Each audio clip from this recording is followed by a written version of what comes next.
Welcome to Selfish Confidence, a place where we can connect and be real about how hard it is to be your damn self. My name is Jess, and my goal is to help you build confidence and belief in yourself to live any life path you want, even if it's unconventional. It's time to flip off societal pressures and connect with women who've also felt on the outside by their life choices. We're here to encourage you to grab the mic and speak your truth. I know it can be scary, but we're in this together. Let's get started. Hello, and welcome to this week's episode of the Selfish Confidence Podcast. It's Jess here, and I have a little surprise for you, because for the first time in probably over a year, I have a guest on the podcast. I have somebody else telling a story. It's not just me today, and I'm really excited for this because I have been missing having an energy, a sister energy here on the podcast since having my son, and it just feels like a breath of fresh air. Like there's nothing better than sitting down, even after a long day and getting the kids to bed, to record an episode and to hang out with someone who just has really great energy. So on today's podcast, I have Melody Rose. She is from the local radio station Country 103.5. If you're in Halifax, I should say Halifax local radio.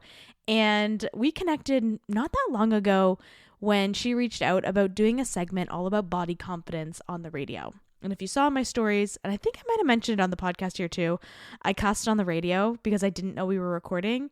Well, funny enough, she came on the podcast. And because podcasting and radio, although both audio platforms, are very different, I forgot to hit record for about the first 5 minutes of our conversation.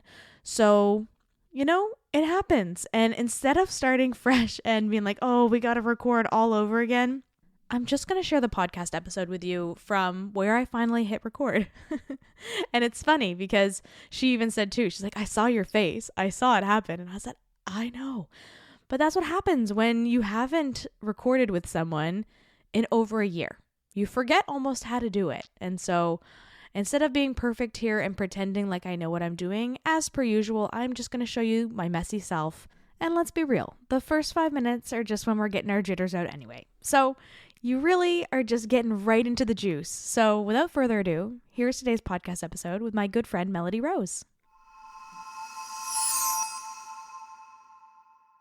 Kind of blown away by how the arts transcended so many different barriers in school. And I wanted to be a part of that. I've always loved working with kids. And I thought, okay, well, I'll be an arts teacher or I'll go into media. I was discouraged at the time from going into media because my family felt like maybe it's too close to theater and that there isn't like any sort of stable future in it. Like it's just going to be auditions and all that kind of stuff again.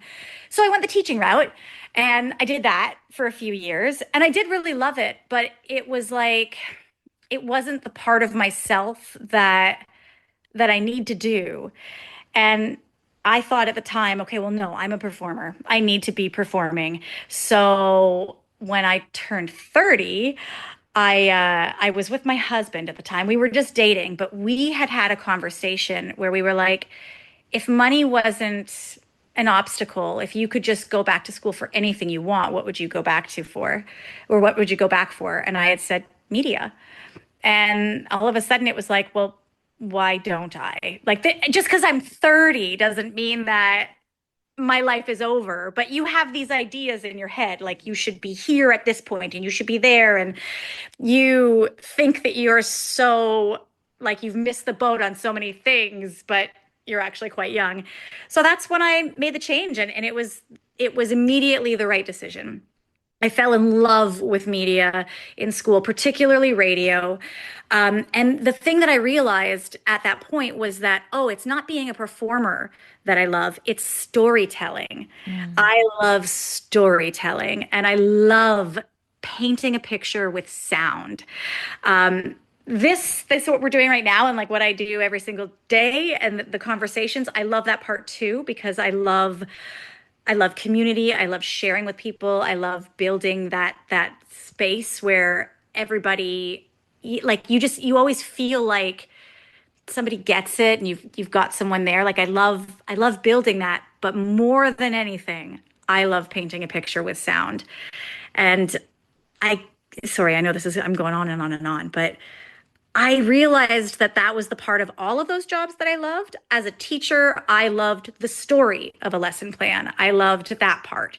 As an actor, I didn't actually love being a character. I loved being like a vehicle of the story?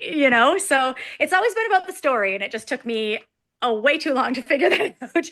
That's so cool. Like the storytelling piece, like, and again, you're so good at it. You're so natural. It's like just hearing you on the radio. It's just like it flows so well. Like you're just really, really Oh, strong in that sense of sharing that story. And I don't know if you realize this, but like that's not a gift that a lot of people have. Like not everybody can do that. yeah. I mean, there are people that can do it way better than me, and there are some people that I mean, even just as a host, I am not one of the strongest hosts in this city. There are people that I listen to and I think, man, how do you do that? I wish I could do that.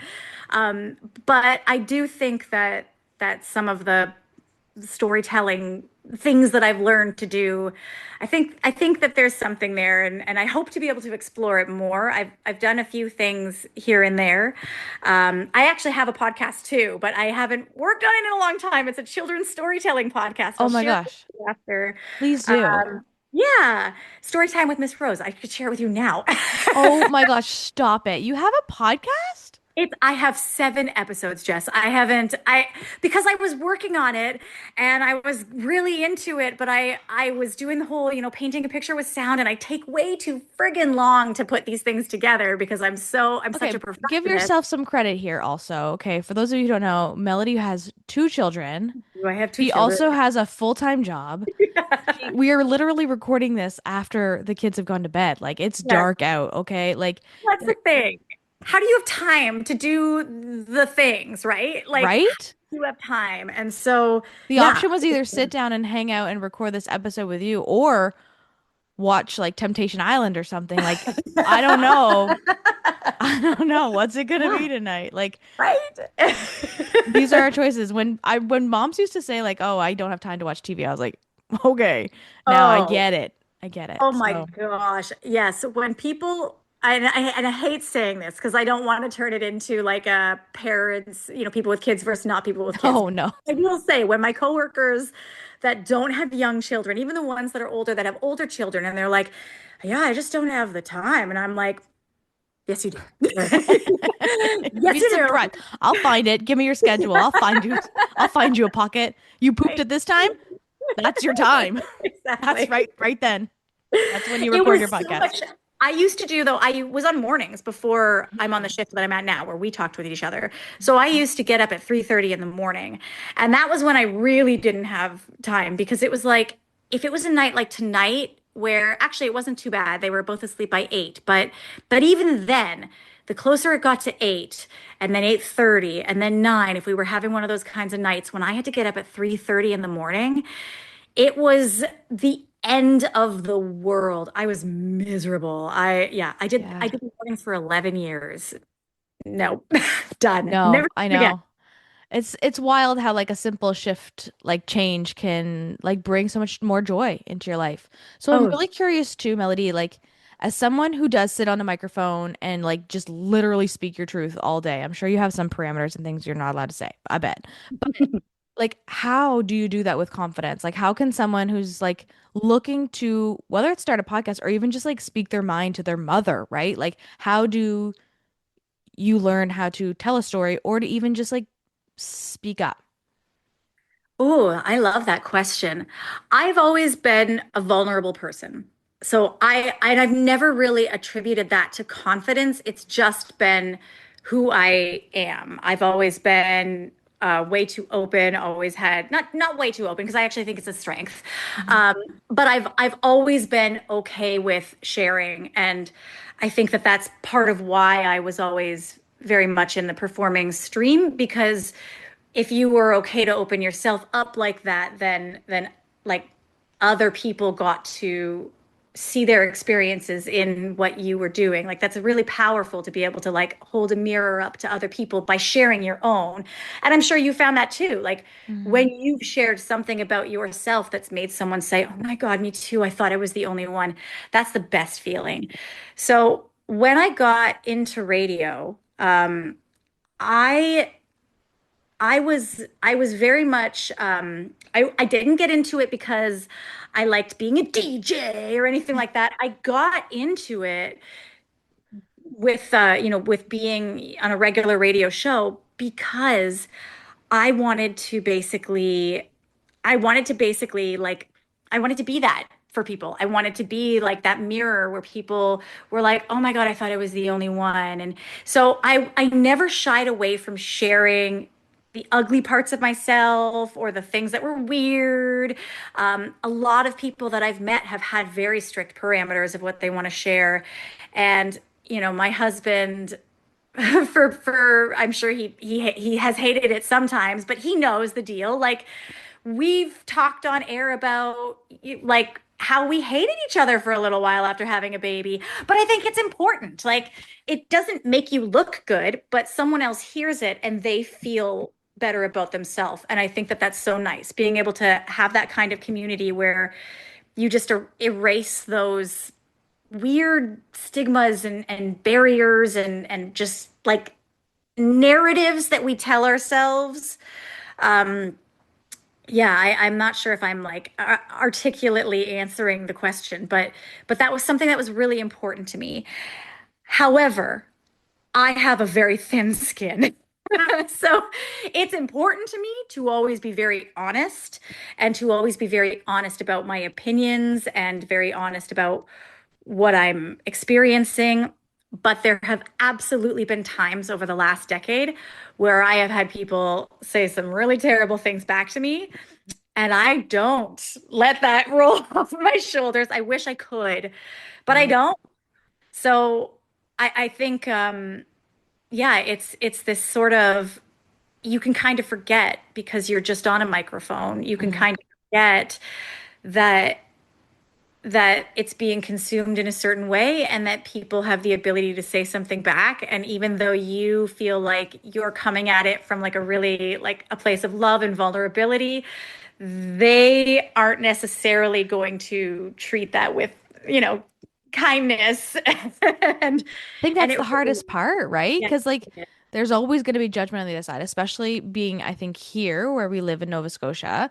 There's a lot of opinions, and yeah, you're going to put something out there, and there's a lot of voices who want to chime in. People think, I think, with the radio too, they're like, "Oh, I got an opinion." Well, you encourage it also. Like, please tell me your opinions, and then yeah. you're like, "Never mind, I take it back." Oh, I know. Like, don't tell me your opinions anymore.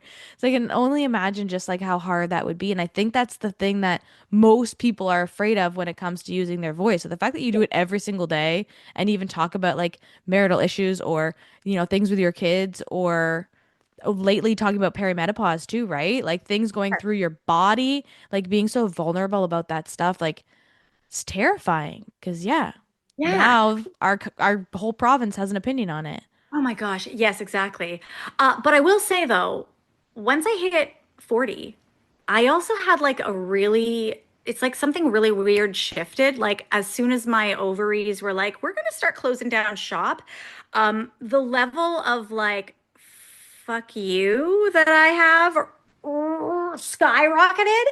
And that actually really helped. So like now I talk about some of those things like perimenopause and anything to do with women in general and misogyny and misogynoir and all of that because we're given the opportunity to we're given a microphone and we're given a platform, so Mhm. it's like no, I'm going to talk about these things.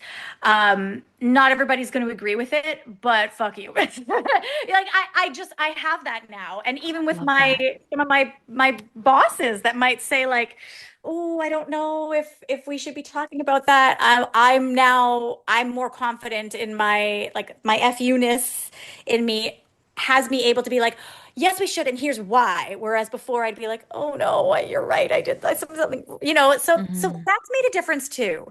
That's like one of the beautiful things of well, one of the many beautiful things of getting older is like, yeah, you just sort of, you're just like, no, I'm gonna advocate for what I want to advocate for, and fuck you. I love it. I need to get there. Like I'm still in that process of like working to get to that like fuck it Oh, energy. Like yes. I'm close, but we are not there. And I'm working through it every single day because you just want, like, I just want to be able to, and I can do it really well here. Anybody who listens to this podcast, they're like, I can do it really safely here, but it is on social media or even just in public with the lady who's way too close to you in the grocery store line. You're just like, get out of here. Like, though, like, Oh, it's just like so much harder, I think, in a space that doesn't always feel safe. Because this is like one of those spaces that you're like, easy, safe, you know. space. Yeah. But Yeah. there's a lot of spaces that aren't, and that's where it gets hard too. Well, I also have a lot of girlfriends that are very, very much like that. Mhm. They are just absolute goddesses who can take down anybody. And so that's the other thing, like seeing So them. good. Yeah, like seeing them and seeing them just ha like exude FU energy. You're like, man, I wanna be like that. That's inspiring. And so, yeah, you gotta find you have a lot of FU people in your life. I know some of them. Like I know we they're good. Fredericton Women's Show this weekend I with some of know. I have a really wonderful group of people around me. That is for sure. I think sometimes to the point where I forget that the real world is the real world because my them. world is so, I call it my glitter goggles. Like it's just so beautiful. Yeah. And you sometimes forget, like, oh, right. Like people don't all think like this. But Yeah. I feel like in your work, you probably can't forget. No, I definitely do. Actually, I was saying that earlier today to my husband. I was like, I can't tell because I live in my bubble of, we're all of the women right now that I know are in their like mid 30s to mid 40s and we're starting to go through perimenopause and all of this kind of stuff. And so to me, it's all my algorithm. It's all that I see and talk Yeah. about and think about. And I'm like, oh, everybody's talking about it so much more. And I actually don't know if that's true or if it's just my bubble. I don't know. But everybody exists in their Their bubble. bubble. Yeah. Yeah. I definitely think that because I'm like, oh yeah, this is hot topic. Everyone's talking about the astrology out there right now. My husband's like, what are you talking about? I was like, have you seen the astrology updates for this week? There's some stuff going on. He's like, no one is talking about this. Okay, are you big into astrology? I wouldn't say big, but I feel like my feed is. Like I don't really understand it. I'm a Yeah. Taurus, that's all I know, and Okay. I'm big into human design. If you've ever looked at that. If Ooh. you haven't, then we should talk about it. It's kind Yeah. of similar in the sense where you put your birth time into a chart and like this thing comes out and it tells you what type you are and what your gifts are and like all these things. It's really cool. Oh, I love that. I think why I am interested in astrology is because it kind of also fits into it, but also there's just so many things in astrology, like 12 different types. That's too many. 12 types too A lot. many. Oh gosh. Yeah. And then there's also, and I don't know any of it, but it's like your sun's in this one and your moon's in that one. And that it's too, if someone could just sit down and tell me Yeah. who I am as a person, I just would love it. Okay, well, I'll do that with human design and it's gonna blow your mind. Send me your Okay. birth time. Okay, I will. I'm always that crazy person's like, hey, what time were you born? Yeah, I know. I'll look it up right now. There's that meme. I've seen that meme Yeah. go around where it's like the son saying, "Hey mom, what time was I born?" And the mom's like, "Get away from her." Yep, that's me. Yeah. But it's wild. Like it's just wild, especially too sometimes to see that in a chart. Like I bet I could already think about what some of your gifts are. I bet storytelling is in your chart. Like it'll blow your mind. I mean, maybe, I don't know. I'm a Scorpio. And I am very secretive. So even though I'm very open, I'm I also was like, very whoa. yeah, I guess that sounds like a weird thing to say. I'm internally secretive. I'm very open about, Yeah, life and I'm the stuff, same but way actually. Yeah. yeah.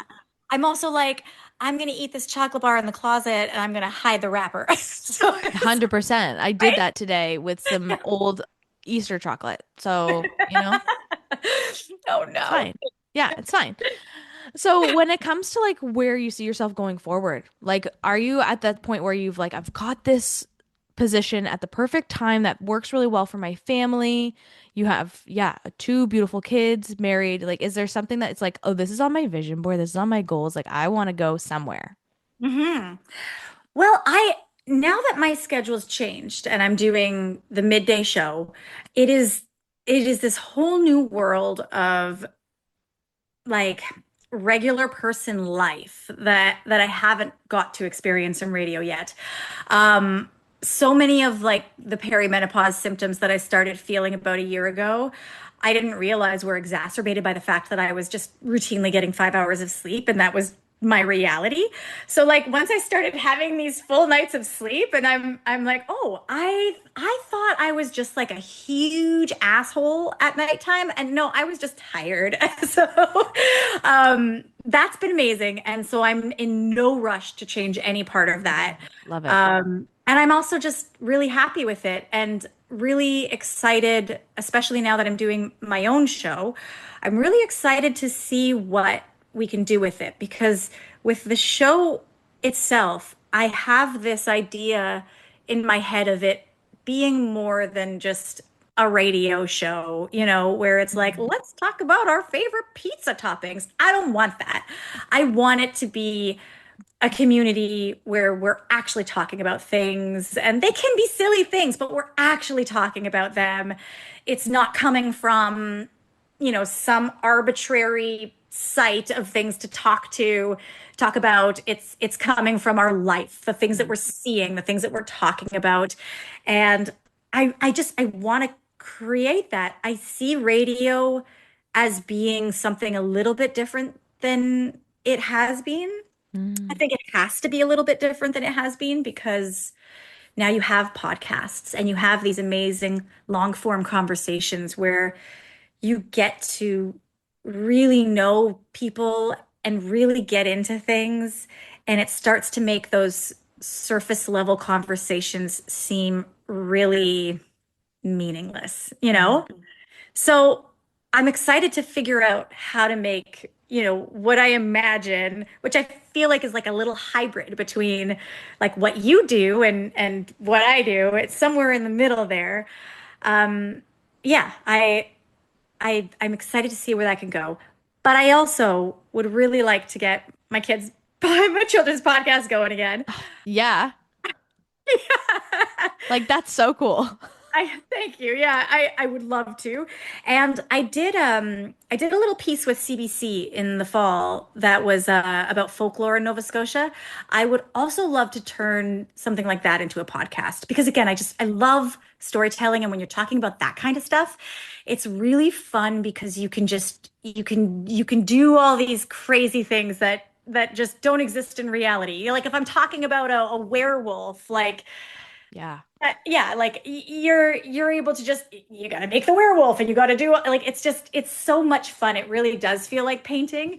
So I would like to do that, but again, I need to have about 10 extra hours a day. So Yes. as soon as Yes, I figure that please. out, yes. Yeah. And then all of this, like, imagine if women could like stop time and just like actually get a few extra things done. Like, we would take over the world. I know, It'd I be know, so great.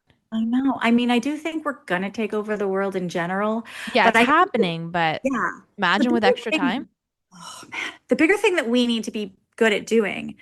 And I hate to generalize, but I do think that this is a problem that a lot of women have, myself included, and I'm sure you're going to say the same thing, is that we struggle to put ourselves first. Yeah. So, Yeah. yeah. And when we do take that time, if that time is taken from, because like we're doing this right now, everybody's asleep. We're not taking that time It's a great point. from them, right? Yep. Whereas my husband, he has never had a problem, and he's a wonderful dad and a wonderful husband, but he's never had a problem having his time and taking it. And he'll say, like, oh, I feel guilty, but it's never guilty enough that he Doesn't doesn't do do it. it. He still Hmm. does it. So he gets to live this really this different life than I do because I have the guilt. Hmm. You know what I mean? And Yeah. I know it's not just me. I know that that's a lot of moms and a lot of women in general. We just tend to feel like we're being selfish if we take the time for ourselves instead of giving the time to someone else. So that's the other thing. It's learning how to be selfish.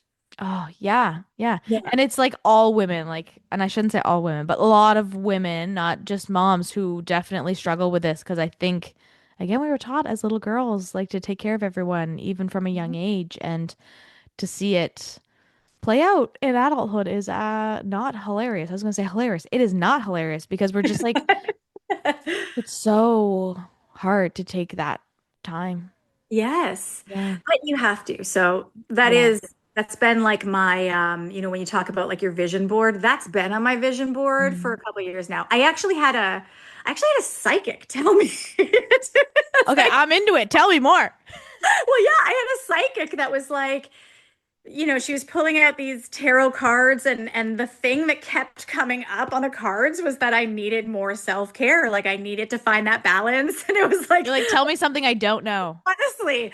And so I was like, wow, I guess if this universe is literally telling me this, then this girl's got a problem.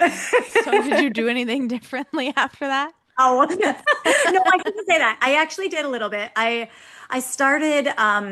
just started, for every like time that my husband went, because he's a surfer. So Oh, for every cool. time that he went out surfing, it'd be like, okay, this weekend I get an equal amount of time to do whatever. Now the problem is I still use that time to do the shit that needs to be done around here. Oh, yeah, no. Yeah. But that's the hard part That's the hard because part. it's still got to get done and you feel so good when it's done, I but it know. means that you didn't do the other thing. I know. My husband is like that. So he will like try to get everything done. So get the baby down. So the baby Yeah. goes down for a nap. Then he goes to go do all the things. Like let's say the dishes or the laundry, whatever he has to do. And I said, "No, you're doing it backwards. Like you put the Yeah. baby down and then you make a hot cup of coffee and then probably grab some cookies and then you sit down and you journal or you do whatever it is. So maybe for him it's playing video games or getting a workout in. But like you got Mhm. to do that first because the other stuff you can do when they're awake. Yep. Like, is it True. harder to fold the laundry when he's like slamming the dryer door on you? Yeah, it's harder, but like you can do it. You can, but you can't sit You down and do the cannot drink a or cup of coffee and meditate with a definitely baby. can't have a cookie because they're going to want it and then you lose your cookie. 100%. So like you gotta prioritize here what works. And I remember like saying that to him. He's like, "Oh, that does make sense when you say it like that." I'm like, you have to do the thing you like, cannot do with a baby Yeah. first. Yeah. Because if Nope. he does sleep for 2 hours, sure, then maybe like do the other things. You never know when that's going to happen. That's You the don't thing. know. Yeah, like the second that you're like, okay, they're going to sleep for 2 hours, I'm going to start doing all the stuff. That's when they have a 20-minute nap. Yes. 100%. 100%. You don't know what you're gonna get. So you just Yeah, just do the hot cup thing. of coffee, number Yeah. one. Oh, hot cup Yep. of coffee. I've become the queen of the cold coffee. Oh. I don't, it doesn't even bug me anymore. Like People iced coffee or cold know coffee? cold coffee. Okay. It's like 7 hours and I'm still drinking the same coffee, and people are like, "Oh God, how do you do that?" I don't even notice anymore. It's just so normal. I know. Yeah, the cold food, cold coffee, Yeah. Yeah. no. Uh, the Oh. worst. The worst. I had another question for you. What was it? Bring it back, Jess. Bring it back. Bring it. Oh, can we talk a little bit about girl talk? Like what you've Yes. been doing on the radio and trying to bring these, even when you told me what you're doing, I was like, you're gonna do that on the radio? Yeah, well, I'm Because gonna like try. spicy. Can you tell us about like, yeah, what it is for you to bring some of these topics that you've been talking to women about to your daytime radio show? Yeah. Well, what's interesting so far, and I've had you and I've had Jenny Vidicki on Mhm. talking about dating. I'm actually going to have Dr. Maria Migas this week talking about Cool. perimenopause and the new perimenopause center that they're going to be opening. But it's really interesting because a lot of men have been responding. So there's always been this idea in radio. And this is part of why I'm like, I'm going to change everything. But there's always been this idea that you cater to the men and the women will listen. You know what I mean? So it's like, oh, you can't be talk about too many women things because it's a tune out for men. That's bullshit because all of this stuff also applies to them. You know what I mean? And applies to their moms and their wives and their daughters and so it's like, no, this isn't. I mean, I'm calling it girl talk just as more of like, the jokey, like, oh, we're having some girl talk. But for me, this is like, no, we're having important conversations that we need to be having about something that really matters. And people haven't talked enough about them. And radio is very patriarchal in a lot of ways. I mean, I could get in a little bit of trouble for saying this, but it is, and I've said as much to my boss as well. Like it is inherently patriarchal. You have a morning show. It's almost always, with the exception of like three shows in the entire country, it's almost always a man that's the host, Mhm. the woman that's the co-host. You're talking about sports. It's always going to be the guys' sports. They're not, if they're updating you on what the game was last night, they're probably not talking about the PWHL. It's like everything is from a guy's point of view. Even so much as like from the very top, it's often a male, overlord that decides what the women that are 25 to 54 even want to talk about. And Mhm. it's so silly to me. And so I've always had a problem with that. I've always been that person, much to like, much to the dismay of some of my co-hosts that I've had. I've always been that person that is like, actually, women feel this way and we should be doing this and we should be doing that. I mean, like, I don't think feminist is a bad word, but I've absolutely been called it as a bad thing in my career. But again, I'm like, fuck you now. And I've got a show. And so, no, we're going to talk about these things and we're going to have conversations about these things because nobody else is, because it's all men from the top down in this industry. And the women that are there don't get to talk about these things because some man has decided that it's a tune out for other men. I don't really care anymore. So what are the men saying? Well, I've had lots of men just like weigh in on the topics. When we talked about body image and I had my husband Tom on after talking about his hairline receding and like men were weighing in on how like, oh yeah, I've felt uncomfortable about that too, or I've worried about that too. When we talked about dating, I had men messaging in like that couldn't believe that older men were sending um eggplant emoji pictures, Mhm. like that kind of it's not a tune out is just what I've found. It's maybe there are some people that are tuning out their radio because they just want to hear us talking about pizza toppings, maybe, but it hasn't been the tune out that I think some people were worried it would be. Ooh, interesting. That's so cool. Yeah, well, It's really hopefully, like I'm yeah. hoping it is. Like I said, I want to have we're still having fun and we're still having a lot of those light, fluffy things. Like one of the stupid things I talked about today was just, red sky in the morning, sailors take warning, red sky at night, sailors delight. On the Halifax subreddit, somebody had called it shepherds take warning and shepherds delight. Oh, And it was like, wait a minute, which is it? Like, it doesn't really matter, but like, whatever. We're still talking about that kind of stuff, but we're also talking about the things that when you go to brunch with your girlfriends, you're talking about. yeah. And Yeah, not everybody has girlfriends to go to brunch with. And exactly. so hanging out with Melody Rose on the radio could also be that escape for them to feel like they're having brunch with their girlfriends I because hope they so. might not have people to do that here in the city. Yeah, exactly. I hope so. And I also hope that the more that I hope that I'm not the only person that does this again. I exist in a bubble. So just like you, our glitter goggles, um, we're surrounded by women that are having these conversations. And so it feels like, oh my gosh, so many more women are having these conversations. I hope that that is a truth and not just my bubble. And then I hope what that means is that eventually down the line, these conversations aren't going to be some revolutionary thing and it's just going to be normal to talk about periods and normal to talk about body image and normal to talk about what's happening in our bodies, because it's like, it's men have always been able to talk about this.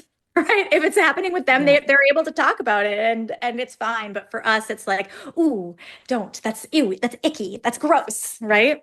Yeah, but it is changing. I think it's changing. Again, we both live in a bubble, but like I do think it is changing. Yeah. And I always found like my husband used to listen to this podcast that was all about like women's health, health in general, but like heavy on the host was a woman. And I always thought it was so funny, but like it gave him this perspective about health, but also like my health that Yeah. not many people, and especially men in general, were talking about or even looking into.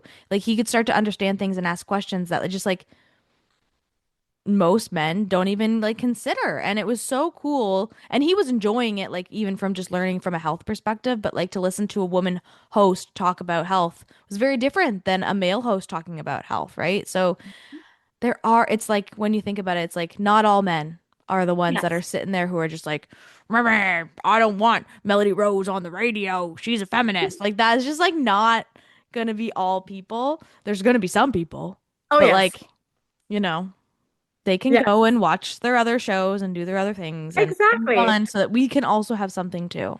Yes. I will say that for the most part, no one, knock on wood, Oh no. has got mad at me or said anything terrible to me when it is about these kinds of things. Great. Backlash I tend to get is if I get political, which I said now I'm like, Oh, mhm. yeah, because so Yeah, that's one of those ones that you're like maybe yeah, play I it gotta safe. back that one up. Like, So ooh. Yeah, I so totally see you. Well, thank you, Melody, for being here. Can you share with everyone really quick too, like where can we get more of you? And if someone wants to listen to your storytelling podcast, like where could they go and find that? And yeah, give us a little insight. Where can we find you? okay, so if you want to listen on the radio, it's 103.5 here in Halifax, country1035.ca if you want to check out the website, and then you can also listen live through there. The podcast, the children's podcast that I've done is Storytime with Mrs. Rose. So Mrs. MRS. And I'll send you the link to that as well. Again, I only have like 6 or 7 episodes out, but eventually there'll be another one. Yeah, maybe that's just like the first season, and we're just Yes, waiting for season two. yes, exactly. I love it.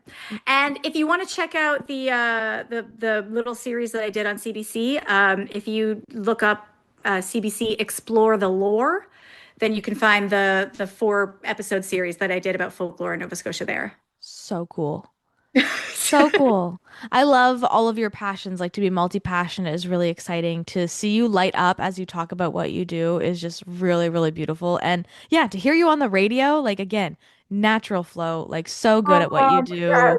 Like, and I'm not the only one saying this because I said, I'm gonna go talk to Melody on the radio. And people were like, I love Melody Rose. Like, she's so Oh, yay. great. Like, Oh, that's so good. know that people speak very highly of you, and what you're doing here in this city is very important. So I'm so Oh, grateful, and I'm so grateful to be a part of it. So I'm so grateful to now be like a part of your network. This I is so know your first exciting. podcast I is know. crazy. Did I I do love it. okay? You did great, and I told you, like I was like, Melody, you're gonna rock it because I know you just we have great banter, and you're just natural. You're natural on the microphone. Like you Oh, have a gift for sure. So I'm so grateful that you're here. Thank you. thank you so much for having me. Anytime. I mean, anytime when It's the kids tomorrow are night asleep. after bedtime. Let's go. Amazing. Let's do it. What's up, sis? I am so glad we could hang out today. If you loved this episode, send it to a friend or share it on your social media and tag me so I can personally thank you for helping me sprinkle some confidence in the world. And don't forget, you are magic. Let's show the world your shine.